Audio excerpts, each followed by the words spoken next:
Welcome to the Constructed Awareness Podcast. In this episode, Tyler Orr and Ann Simmons discuss integrating CA and EMDR.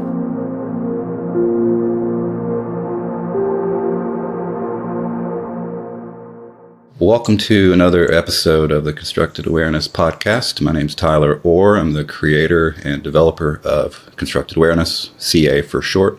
Today we have Ann Simmons. We're going to talk about constructed awareness and EMDR. How are they similar? How are they different? So would you like to say hi and introduce yourself? Absolutely. Thank you for having me on, Tyler. I'm Ann Simmons. I'm a clinical social worker located in Greenville, South Carolina. I have a private practice called Upstate Restorative Counseling. I'm licensed in South Carolina and in Florida. Oh, cool. Yeah. I know that. Yeah, I'm certified in constructed awareness and also in EMDR, and I do a lot of both in my practice, and mostly focus on clients who have trauma, a lot of complex trauma backgrounds. Awesome. Yeah. So the dual certification, I think that's what. Yes. Well, I reached out and said, "You want to have a conversation about this?" Because I can't even say that.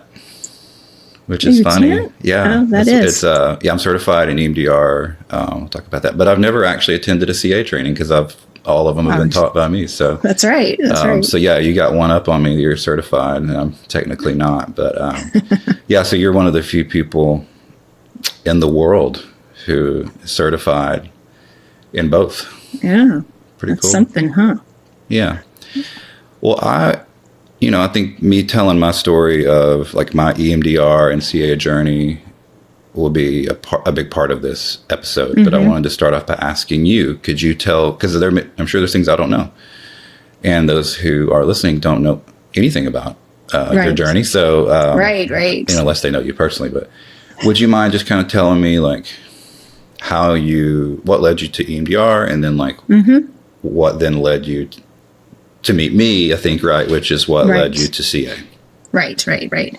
I got my clinical license in 2018, and in 2019, a friend had gone through the EMDR training locally and came back and said, "Ann, you've got to do this. It's a game changer in your practice. There's an attachment focus to it." And so I did some research on it, and then I signed up like January 2019 and did my basic training. And then she and I decided we're going to get certified in this and wanted to do that together. And so then we reached out to you because she knew you through her training that she did in Greenville. Right. Okay. Yeah. Yeah. Mm-hmm. Yeah. So we both got certified with you as our consultant. And by the end of the year, actually by the following year, by February, I was certified in EMDR. And then I think you and I kind of went our separate ways for just a short time. And I'm not even sure I remember why we reconnected, but we did. And then you started telling me about CA and how you had developed this model. And at the time, it really resonated with me. The different building blocks that you were talking about and the different things that you were doing with it. And I signed up right away for level 1. Did that. So I think I did my research. I did that in 2022 and then went right into certification with CA with another therapist. I think she was in Alabama. And that you guided me through that process as well. Yeah. So by the end of 2022, I was certified in constructed awareness as well. So, and use both of them in my practice. Yep. And then there's level 3 coming up. Yes, I'm excited about level 3. Hopefully you'll be there. I am. I've already registered. Oh, you have? Okay, good. Yes. Awesome. Cool. So I guess it's my turn. Yeah, tell us about your your journey with EMDR and CA. And I'll kind of tie in like the sort of like EMDR's influence on the development of CA because that's there. And that's important to talk about. But so where do I start? I wish I had the dates like you do, but it was shortly after I was unlicensed, I think, shortly after graduation. God, when would that have been? Maybe 2017 or something like that. Mm-hmm. Maybe 16. I did an EMDR basic training. I did it with Personal Transformation Institute. That's who you did yours through, I assume. Right. Right. Yeah. Yes. Had a great experience. I was done like a year of somatic experiencing training and had read and learned a lot about Hakomi method, and they sort of incorporated some of that. So it was really attractive. And the training ended up being like the guinea pig, like the person who was the demo in front of, like a group like 40 people, which was kind of nerve wracking, but it was a great experience. Like, it was life changing. It was a big transformation that happened because we did like 3 sessions in that training together. And so I was like, this is what I want to do, right? And so that's what I did. I started to pursue that. So I got certified in it and then became what's called a consultant, which is like you're teaching it to therapists who are going through the certification process. And then started assisting at trainings, and then eventually was contracted through PTI to teach EMDR basic training. So I was a EMDR trainer for a couple years, and so I did basic trainings with them, and then started doing advanced trainings on my own, and those focused on mostly on chronic pain, because that was sort of my niche for a while. But if you don't know anything about EMDR, there's 8 phases. And so the phase 1 is called history taking. Phase 2 is called preparation, or I always called it resourcing because I felt like that was a more accurate way to describe it. And phases 3 through 7 is the eye movement part. It's the like trauma processing part. And then phase 8 is like basically just how you pick up from the previous session and process more. So, but phases 3 through 8, the developer, Francine Shapiro, she created this like structure, and it's a structure. It's a script that you follow, and you're encouraged to follow the script, and it's a great script. It works. But I saw my very first training I ever taught by myself with no co-trainer or I wasn't like working under somebody. There's 6 days of training. At the end of day 6, in the final hour of the day, like we're doing like group discussion, wrapping up the training, somebody raised their hand and they said, "What's a resource?" Oh. And I realized I'd messed up real bad because they missed a whole phase 2 of EMDR. And so after that, I kind of committed, like, I'm going to focus more on phases 1 and 2 in these trainings, but no matter how much I focused on it, at times I felt like I overdid it. I would still get those questions like, what is resourcing? What is history taking? When do we do it? Why do we do it? And I think I realized the problem was there's so much structure around phases 3 through 8, and there was no structure around phases 1 and 2. Does that make sense? It does, because I remember being confused about resourcing in my training too. Yeah, and the focus of the training really is on that phases 3 through 8. Right. Because you're learning that process, that intervention. So I was in California teaching a basic training, and I asked if I came back and taught an advanced training on how to put a structure around phases 1 and 2, would anybody be interested? And the whole room just like electrified, everybody's like, yes. Because I wasn't having any problems with phases 1 and 2 because I was doing what would become CA. Right. You follow me? Is that all? Definitely. Sense? Yeah. Yep. So that's where it started. That's where I saw the need. There's a need for something to help prepare people, because phase 2 is called preparation. What are we preparing them for? I always say it's to answer the question, what are you noticing now? Because that's what EMDR therapists ask over and over during the process. Yes. And so I thought, well, I can put a structure to this, to the history taking and the preparation. And that's what encouraged me to take like some of these ideas and the ways that I was working and begin to put it into like the form of a model and a training. But along the way, it sort of ventured away from EMDR as I was developing it. And it didn't meet the definition of EMDR. It didn't meet like the tenets of EMDR. It had sort of its own stuff. Mm-hmm. So I decided in 2020 to stop teaching EMDR and start commit to developing and teaching constructed awareness. Yeah, so that's sort of my journey. I also wanted to say, okay, can I talk about CA for just a second? I think that would be... Please, yeah. Okay, because if you're just listening to this and you don't know what CA... Maybe you're here because you know EMDR and you don't know CA, so I'll do a quick spiel. So there's 3 principles, like foundational principles for CA. Hopefully you remember them, right? So I do remember them. Okay. The first one is, if you bring awareness to something, it changes it. It's like little kids behave differently when they're being watched versus when they're not, you know. There's things that you'll do alone that you wouldn't do in front of me or other people because the observation, right, that awareness itself has the power to bring about change. Probably need to do a whole podcast on that. You could. Yeah. But we'll leave it there for now. But so what do we bring in awareness to? We're bringing awareness to what we call the 3 building blocks. So the second principle is that everything you've ever experienced is only made of 3 things.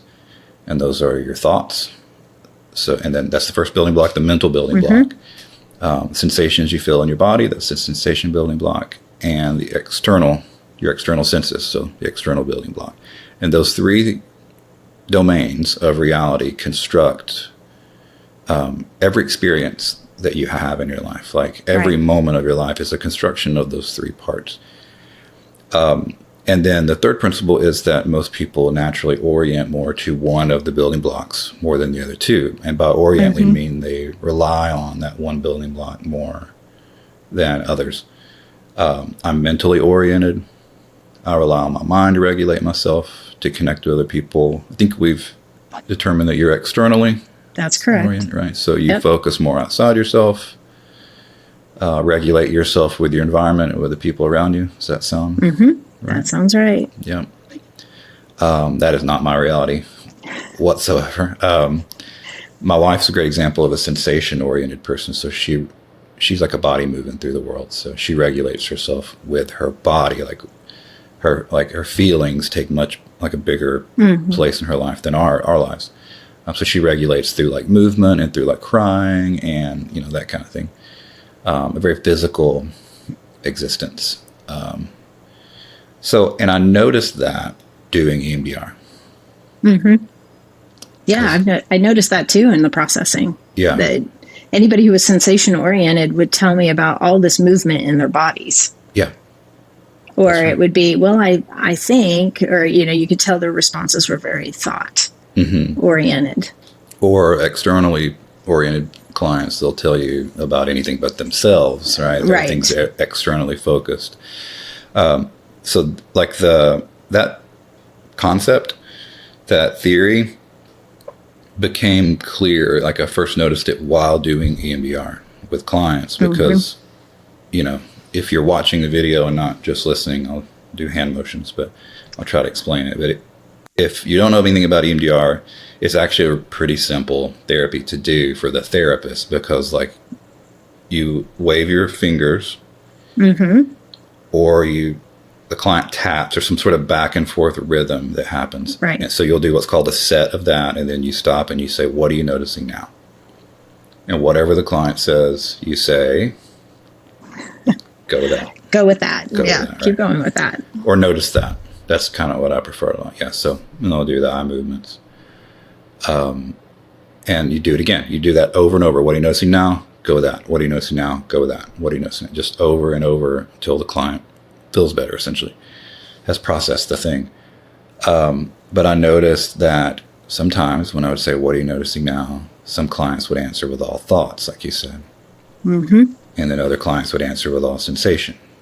And others would answer with talking about other people, or they would focus on like me. Right. Like I could tell they were worried about me, or they were editing themselves or their response to make sure that I was comfortable. Right. And they would even, you've probably heard that before. Like, what are you noticing now? I'm just afraid you're going to be mad at me.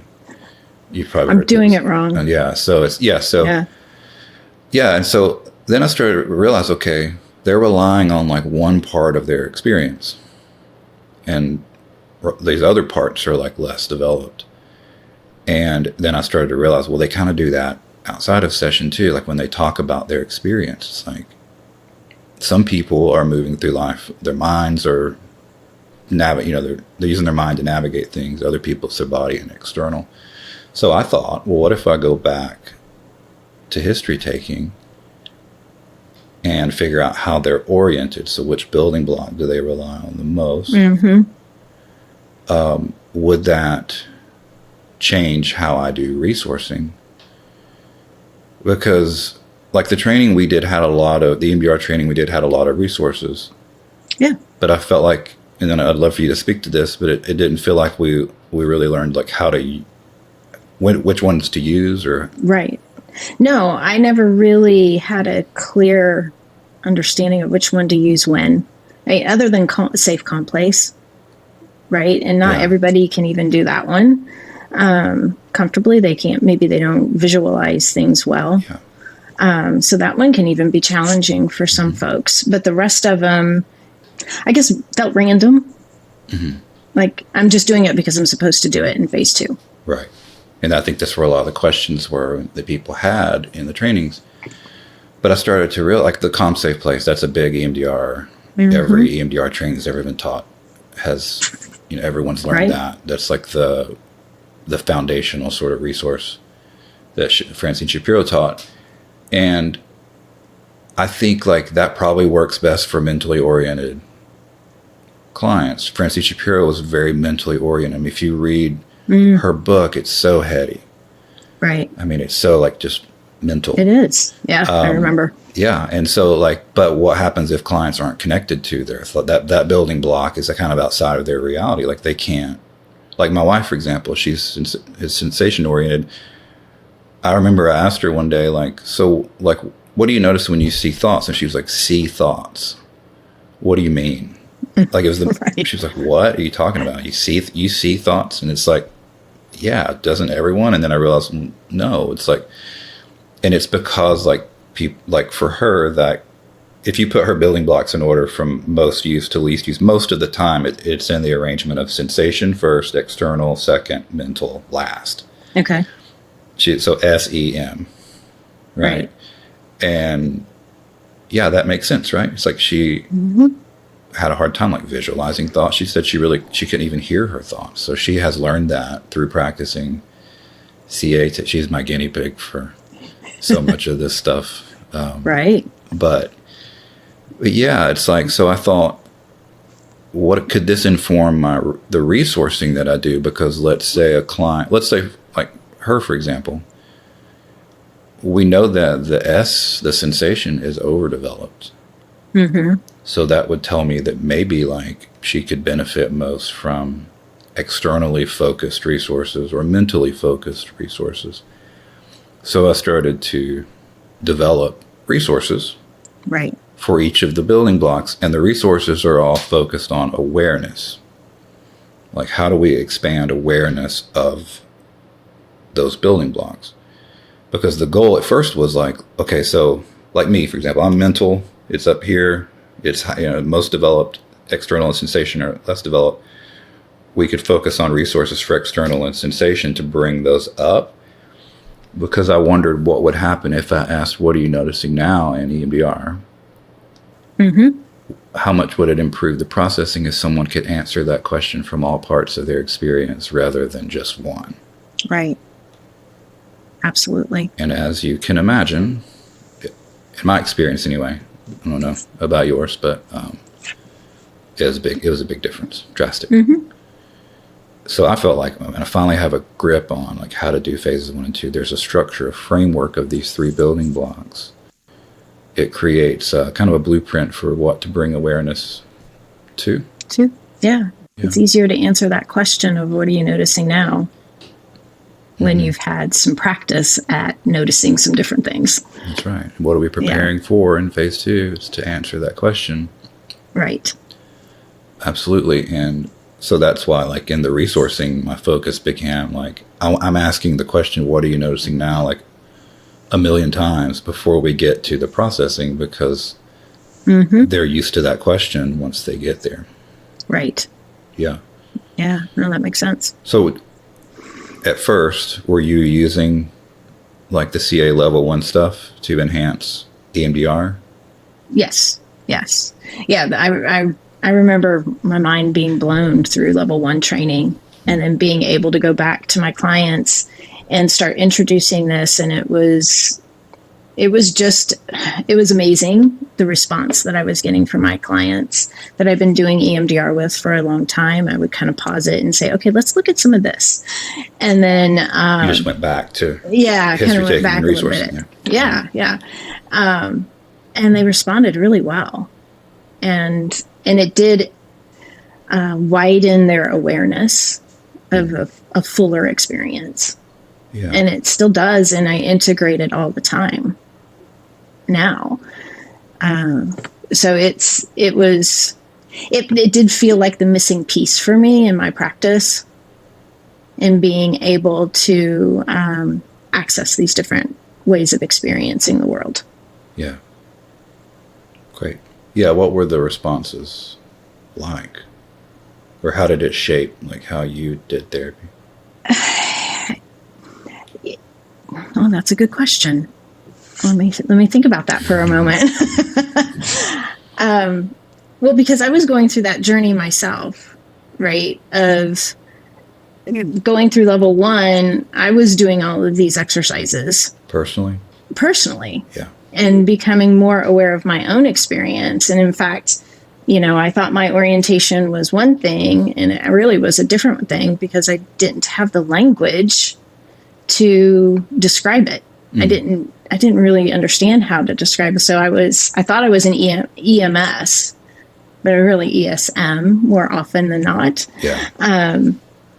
But I didn't have the language to describe sensation. So I think that was one of the valuable things through the resourcing with CA, is that now clients have language that they didn't have before.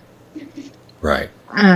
Whether it's sensation, whether it's externally, which the external resources I have found are so good for so many different things. Just even grounding somebody.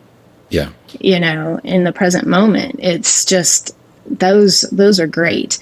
And then the thoughts, when you go through a thought exercise with them, and you have them listening to a song perhaps, and then switching to the picture, people get done and they're like, whoa, that was amazing. Yeah. Yeah. Maybe we should talk a little bit about like those resources. Mm-hmm. Because sure. that would fit with that second phase of EMDR. But like I said, all the like Francine Shapiro talked about resources. She called it RDI, so resource. I don't even remember. Yeah, I can't remember. Dang. So look it up if you're listening to this. RDI, resource development and installation or something like that. So you can hear the mental orientation in the terms that are used, throughout EMDR. But she kind of, the resources, they seemed more like affect regulation, coping skills sort of resources, like things to make you feel better. Right. And that's not what we do, because remember that first principle is if you bring awareness to something, it changes it. So we don't try to change the client's experience. Right. Our goal is to try to deepen their awareness of their experience, whatever it is. And then, as we've seen, right, change just starts to happen organically from that awareness. So the resources are different with CA. They're all focused on awareness. Yeah. And so it might sound overly simple, but it's like if someone is underdeveloped in sensation, then we start with like basic fundamental skills for connecting with and describing sensation. If they're underdeveloped externally, then we focus on developing those resources for looking at things or hearing things or touching things. Those are the 3 senses that we focus on. You can do smell or taste, but that's not always appropriate in every situation. Right. I don't think I've ever done either one of those. Yeah, but I have before, and it works great. Some people, it's like a certain smell is like super regulating. So, but thoughts are the same way, and it's what I think that's really what shines in a lot of ways with CA. It's like, it's not like CBT kind of thought work where we're not teaching clients to think differently. We teach clients to look at and listen to their thoughts. Right. Yeah, it's a mindful way of doing therapy. I always think like a bottom-up way of working with Right. thoughts. That's kind of how, instead of a top-down, where CBT is very like restructuring thoughts, reframing thoughts, which in my opinion is just therapeutic repression. We're just teaching clients a new way to not experience their experience. Right. Right. Which I don't think is ultimately very helpful. But so instead, it's like we're teaching clients to actually like hear and see their thoughts as they are, to experience them as thoughts, not as reality. Because people, it sounds like it's not something that would be true, but you've seen it too. It's like most people can't tell the difference between what they see and hear in their mind and they see and hear in their environment. Right. Or what they feel in, with their skin, or what they feel inside. So it's like the lines are blurred between those domains. Right. And that's a confusing way to live if you can't tell like really clearly what's a thought, what's a feeling, what's happening outside of you. It can get really confusing. And I think that's what leads to most issues, really, that bring people. Anything, is that bringing up anything for you? It's just making me think about the emotion tracker. Yeah. And how helpful that is. And that is just it's a standard thing I give everybody now. I mean, they can expect it. Just gave it to a client this morning to work on, and, and just talking through that. And, interestingly, I have my clients reverse engineer it and work from the bottom up. Me too. Yeah.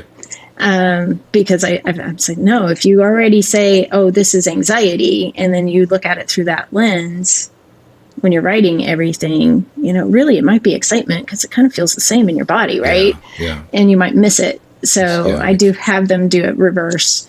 And we just talk about it. I said, this is practice for identifying your building blocks, getting used to the idea of doing this.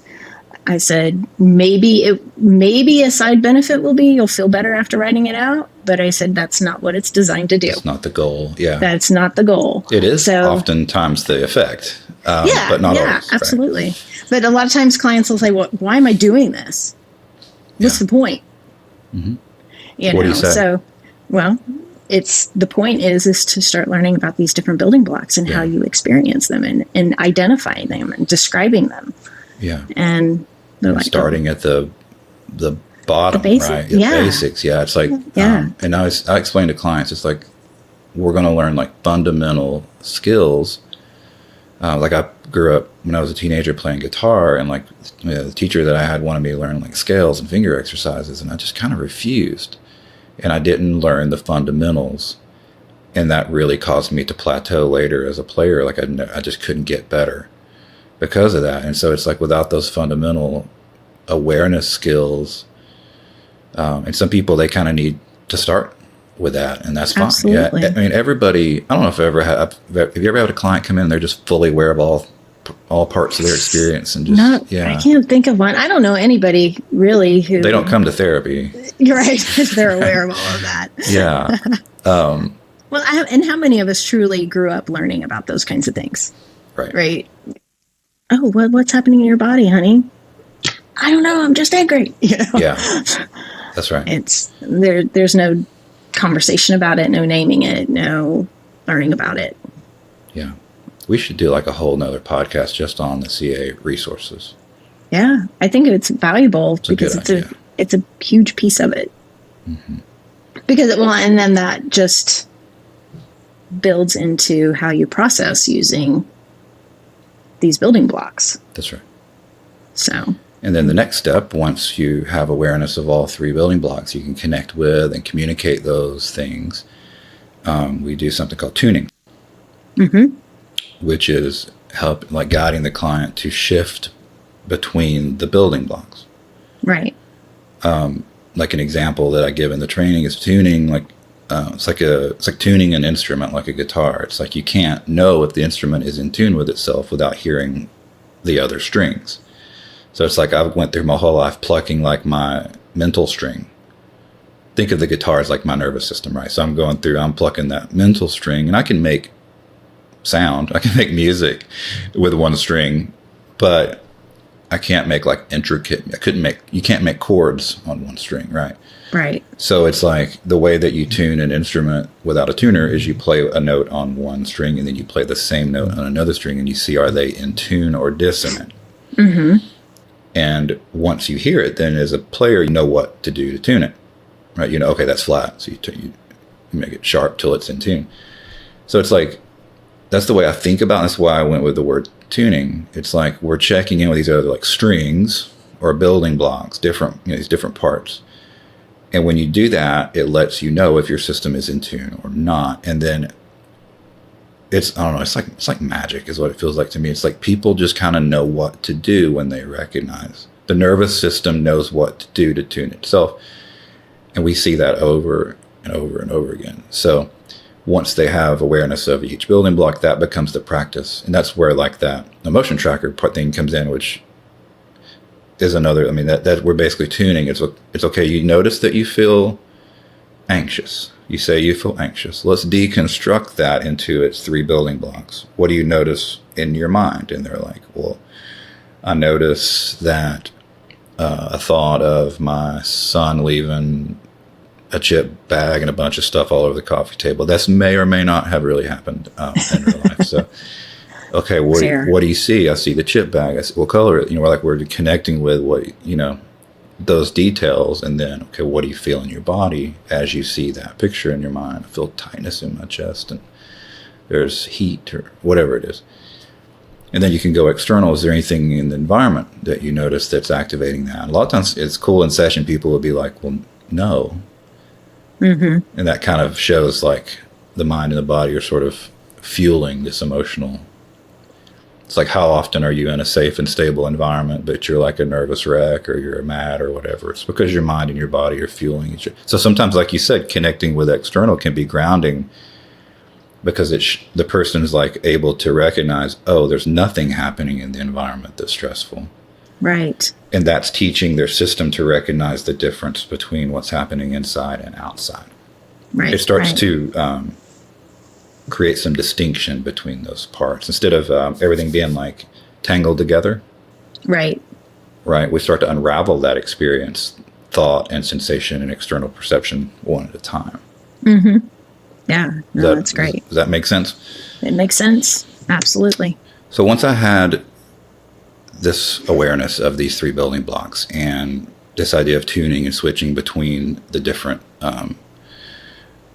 domains of reality, I started to develop. So that became, by the way, CA level 1.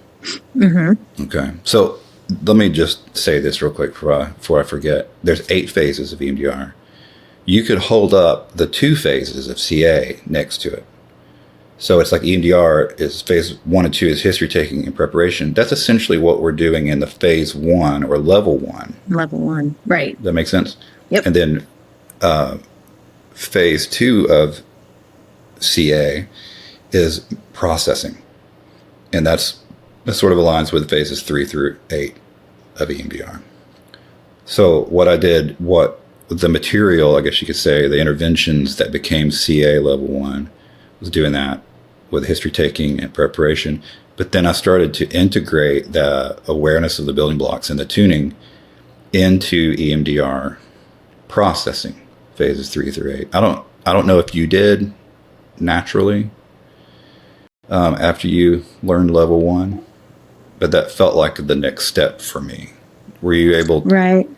I don't recall if I naturally flowed into it because I think I did level 2 pretty quick after finishing level 1. That's right. So I didn't waste much time. Yeah. So instead of saying, what are you noticing now? The big overarching question, I started to ask more like, what do you notice in your thought that we're seeing right now? Like, what are the details? Like, what are the objects? What's in the background of the picture? And I'd never done anything like that before. But before, it was just, what are you noticing now? Just wide open question, which I think is too much for a lot of clients. it's too big, like the unlimited Can be. possibilities of how you could answer can overwhelm people or underwhelm them, cause them to dissociate. Right. So I'd ask like specific, like, what do you feel in one sensation in your body? Like, what's its temperature? How much does it weigh? What's its size? What's its weight? Those things. Or then I started doing like tuning external during EMDR processing. Like, what do you notice in the room? I found that to be like kind of real, like grounding, and would like reset the process. Right. So eventually I just like dropped the EMDR protocol altogether and found that I could process memories by just tuning. And so I was reading a lot about something called memory reconsolidation, which is a brain science thing at the time. And like, there's some really cool stuff coming out with that. And I developed a new way of processing using tuning, and it's like supported by the memory reconsolidation research. And that became CA level 2, which is a whole different way of processing memories. Right. I don't want to speak. I think it's great. By the way, I love EMDR. If I say that I prefer CA over EMDR processing, it's not to dismiss or discount or insult EMDR in any way. EMDR is great. But I would love to hear your experience of CA processing versus EMDR processing. How would you describe like the difference of the model or the structure of it, and also like how clients respond and how you feel about it? Yeah. So, obviously EMDR is just very structured. Very structured. Like you said earlier, you follow the script, you ask the questions, and then you move on. What I found to be so beneficial with CA was it was so much more interactive with my client. So I naturally had some clients who, they want to chat a little bit more when you ask them, what are you noticing now? And it became pretty obvious with some that CA might work a little bit better. And so there was one in particular client, I transitioned her to processing with CA, and it was phenomenal. Like we got to interact more. I got to be trusting and using my clinical judgment more in how I did the things that I did, and maybe the things that I might suggest that she try. And I remember one session she was processing a childhood memory, and I was asking her about the picture, and she was noticing some different things about the picture that she'd never noticed before. And then all of a sudden she just kind of looks at me. She's like, whoa, what is this voodoo you're doing on me? And I'm like, so it was, but she got to the exact same place that with CA that she would have gotten to with EMDR. Yeah. And the piece I love about CA is I'm not asking all these questions about, on a scale of 0 to 10, how disturbing does it feel to you now? And getting them back into that frontal part of their brain and asking these questions. And I'm really concerned about, okay, is there mind-body agreement? You look at that picture, how is your body responding to it? And it would just be amazing. It's like, no, I feel calm. That's how we know that the processing is done with CA. We let the body decide, not by scaling it. Right. 1 to 10, 0 to 10 or whatever, like what EMDR does, which is mental. Right. It's like, we know it's done when the body goes, okay, I'm okay with this picture now. I'm okay. Yeah. And so now I find I'm integrating CA into everything that I'm doing, in my EMDR processing when I do EMDR with clients. Oh, I thought you meant like personally, like everything, go in the grocery store or whatever. Yeah, everything. Sometimes, yeah. That's what I do. Yeah. Yeah. I don't know if I told you about this. I remember when I did the level 1 training, my husband and I went for a hike, and we were walking down a trail in the mountains, and there's a stream beside us, and I'm just kind of walking down and listening to the stream, and then I take a step and I don't hear the stream anymore. And so I'm standing on this trail, and I'm going, stepping forward, nothing. Jumping back, wow, I can hear it now. Stepping forward. And I'm like, Scott, come here, try this out. Notice this. Something I probably would have never brought awareness to. Just becoming more aware in general. Yeah. So yes, it does happen in everyday life. You do start to embody it. That's right. And the therapists who do have the best success with it are also the ones who really embody it.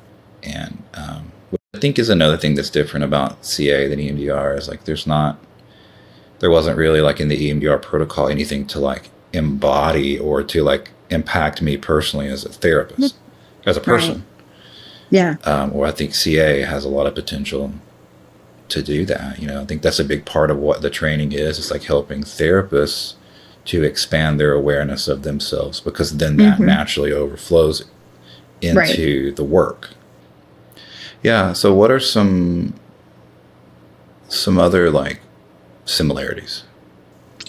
Some other similarities. There is a structure around. Yeah, there is a structure. The way that we process memories, we call it memory reconstructing.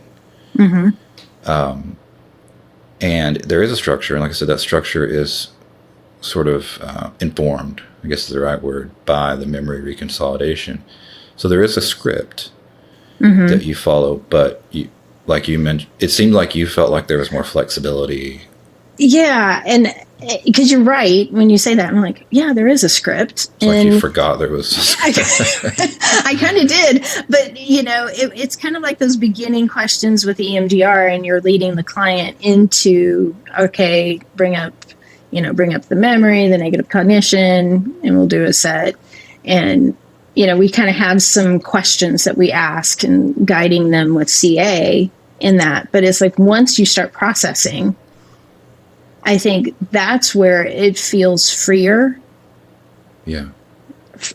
For me to kind of play with things a little bit. With things. Yeah, that's perfect. Yeah. Yeah. So we use something called tuning techniques, which is another similarity, because in EMDR there's a similar thing called cognitive interweaves. Again, notice how like brainy. Yes, that is very brainy. From Francine Shapiro. So it's something that you add to the process that helps it along. But we just do like a lot more of that kind of thing, because we as CA therapists, like I said, instead of what are you noticing now, it's what do you notice here? What do you notice here? What do you notice here? And so I think there's like 30 something, I can't remember the number, of tuning techniques that we cover in level 1. Right. And they're all awareness based too. Because again, we're never trying to make anything happen. There's like, I'll give you some example. There's one where the therapist guesses. Oh, in level 2, yes. Yeah, in level 2, and the reconstructing, yeah. And so when the client's looking at the picture in their mind, the therapist can make guesses about what they're seeing. Yeah. So it can be the floor is pink. They're like, no, it's like wood. Dark wood or light wood, right? And so it's like sometimes I'll do something ridiculous, like I'll say, is there one of those like Budweiser posters with the horses with the big hooves, and they're like, no, but that causes them to go, well, I'll say, well, what is on the walls? What is on the wall, right? Oh, let me see. And now they're being curious.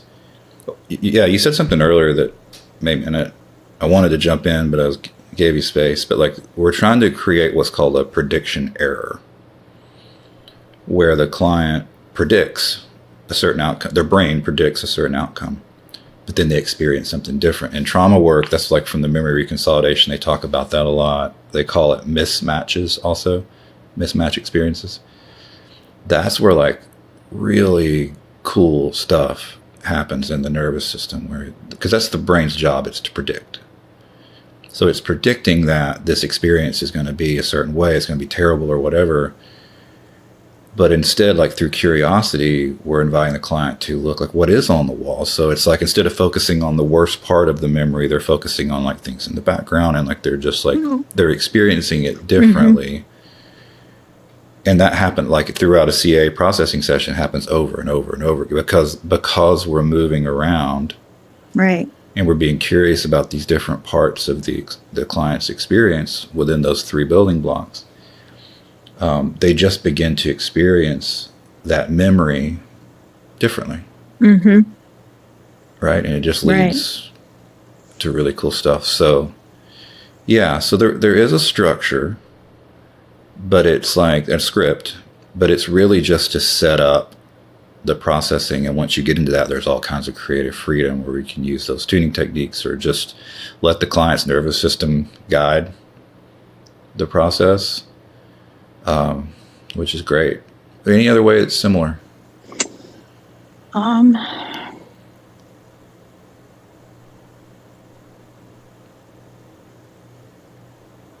The end result's the same. The result's the same, yeah. That's similar, I guess. Well, how do you think it's different?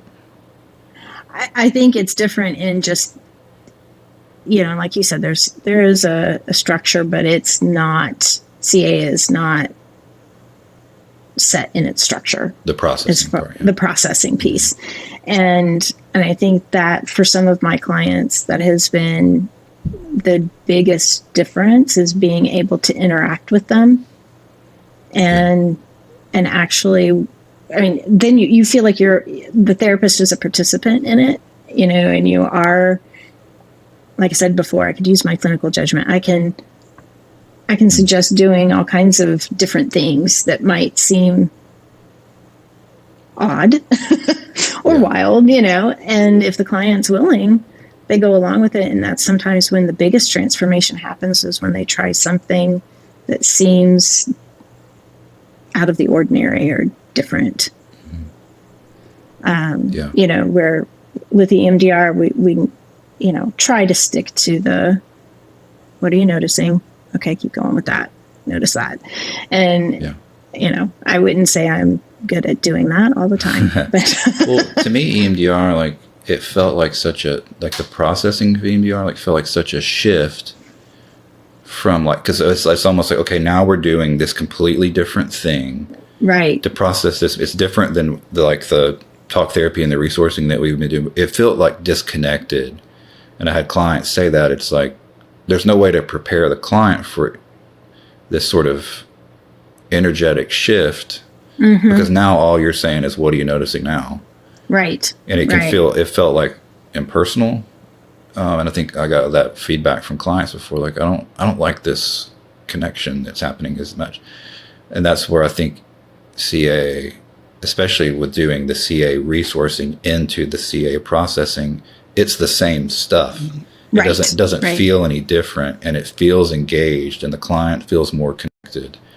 That's my experience anyway. Is that yeah, yours? No, I agree. I agree with you. And I think that's why, I would say probably more eclectic EMDR therapist now because of it. Mm-hmm. And I won't hesitate if I'm noticing something during processing to maybe throw some CA in there and do some different things that may not be as, in the teachings. That's right. In alignment with what EMDR would say you're supposed to do. That's right. There's a lot of stuff we let go of in CA processing from EMDR, like the idea that you're supposed to work with the earliest memory, or that you're supposed to work on the memory that you worked on last time. I've abandoned the idea that a memory is ever complete or incomplete. Those are the terms that are used in EMDR. The processing that's done in the session is the processing that's done in the session. It's not complete or incomplete. We talk a lot in level 2 about how you technically don't ever remember something the same way twice. It's reconstructed differently every time. So I was taught, once a memory is complete with EMDR, it's completely processed, then you don't ever have to return to it. But you've probably had, like me, times where clients have completed the process of a memory, and then a couple months later it's showing back up again. We've kind of thrown all that out with CA, and it's like, okay, let's process it again, because it's the way that it's recalling in this moment. There's something new. This arrangement of it, needs processing. Right. And so, that's a big difference too. I think another thing is EMDR, its sort of catalyst, the thing that it believes drives the change, is the bilateral stimulation, that back and forth rhythm, like the eye movements or the tapping, like we talked about earlier. CA that doesn't do any of that. The sort of mechanism that it uses, I guess we could say, is the tuning. Right. But we do also invite clients to hold on to an object. Now, it's not, they're not moving it back and forth. Yeah. But there is an external piece, I think, sometimes that, and we can use that even in the processing, right? Yeah. If they're talking about energy of some kind, and they can show us in the object. And we use those as like external ways to ground. Right. There's some, I can't speak to this directly, but I've heard from like talking with people that like there was some research that came out saying that the bilateral stimulation is not actually what makes EMDR effective. I did look it up in Francine Shapiro's book, in the big book that she wrote right before she died, like the last edition. There's a sentence where she says that. Yeah. And I'd heard that she actually wished she hadn't named it EMDR. She just called it reprocessing therapy. Wow. And now, like sort of the correct term within the CA or the EMDR community, they moved away from bilateral stimulation, BLS. Now they say dual attention stimuli, DAS. Right. And I think that's because there is a recognition that it's not actually the bilateral stimulation that's that drives the change. Right. I think it's the awareness. Right. Dual attention is what they call it. So dual attention being able to be present while you're recalling the past. So it's that present moment. Really, if you look at all therapy models that are effective for trauma, that's what they all have in common. They ask some version of, what are you noticing now? Right. And that is another way that they're similar, right? Is the dual awareness, the dual attention. Yeah, we're asking the same question. We're just doing it in a more, like EMDR talks about, like restricting the protocol. And I think that's what we're doing. We're restricting the awareness instead of this big wide open, what are you noticing? It's this restricting it to one part. Right. And that tuning, I think, really does kind of keep things, we always call it like the Goldilocks zone of activation. It's not too much, it's not too little. It's kind of right in that sweet spot. The window of tolerance, I guess, as I think it was Siegel that called it that. Yeah. Cool. So we've covered a lot of ground today. We did. We sure did. Great. I'm curious, like, let's say that there's an EMDR therapist out there who's listening to this. Like, what would you want them to know about CA? I would want them to know that CA is just going to enrich what they're already doing with their clients. And it's going to give them a broader, lack of a better word, toolbox, if you will, to pull from. But I don't know, CA gets kind of under your skin and you start to embody it, and it starts to infiltrate what you do. So I would just encourage somebody to check out level 1 and just see for themselves or have a conversation with you and hear you talk about it some more and how I thought EMDR really transformed my practice, but CA took it to the next level and it impacted me as much as a clinician as it did my clients, and helping them. Great to hear. Thank you. You're welcome. Because CA is a model of therapy where I think EMDR sort of teeters on like between being a model and an intervention because it's so focused on this one intervention. It does have theory, but CA, it's a model of therapy. It's not just it incorporates interventions and it's based on theories, incorporates different approaches. But because of that, like it's a lot of training. Yeah. Like each level, there's 3 levels. Each level is 30 hours. It's 4 days.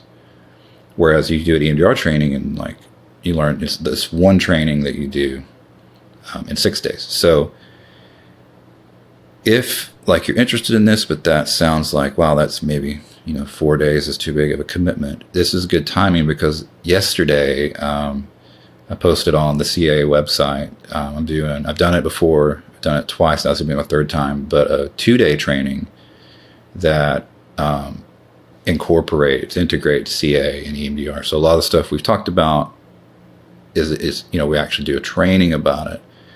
You don't have to be an EMDR therapist to attend. If you're just it would be just a good intro to CA kind of training. But it's 12 hours. It is EMDR CE approved. So, if you're certified in EMDR, you have to have 12 hours. Is it every year or every 2 years? Every 2 years. 2 years, yeah. Mm-hmm. To maintain your certification. So the training is designed to meet that. But it's an action-packed 2 days, because I'm taking what really is taught in 4 days in level 1 and trying to cram a bunch of information into really the first day of that training. And then the second day we really get into how do you integrate it into the processing. We'll do live demos and everything. So if you're interested in that, it's on the Constructed Awareness website, constructedawareness.com. The training is called What Are You Noticing Now? Integrating Constructed Awareness and EMDR. And that's a good training too. I remember sitting in on that one and taking it. So you did that one. Yeah. So it's fun. I'm excited. Like I said, I love EMDR. I just renewed my EMDR consultant status. So good. If anyone out there is interested in doing EMDR consultation with a CA twist, I'm doing that with a couple folks right now, and it's so much fun. So that's awesome. Look me up for that if anybody's out there. And maybe you don't want to make the full commitment into CA and doing all 3 levels. There's a certification program. We haven't even talked about that. No, we didn't. But maybe this training that I mentioned, the integrating, maybe you want to be an EMDR therapist. Love that, right? But I think CA could help take your EMDR practice to the next level. I agree. So this upcoming training might be really great. And if you wanted to do consultation, and like I said, I'm an EMDR consultant, I can do certification consultation. I could get you all the way through to be certified. Did that with you. And yes, you did. So, yes, you did.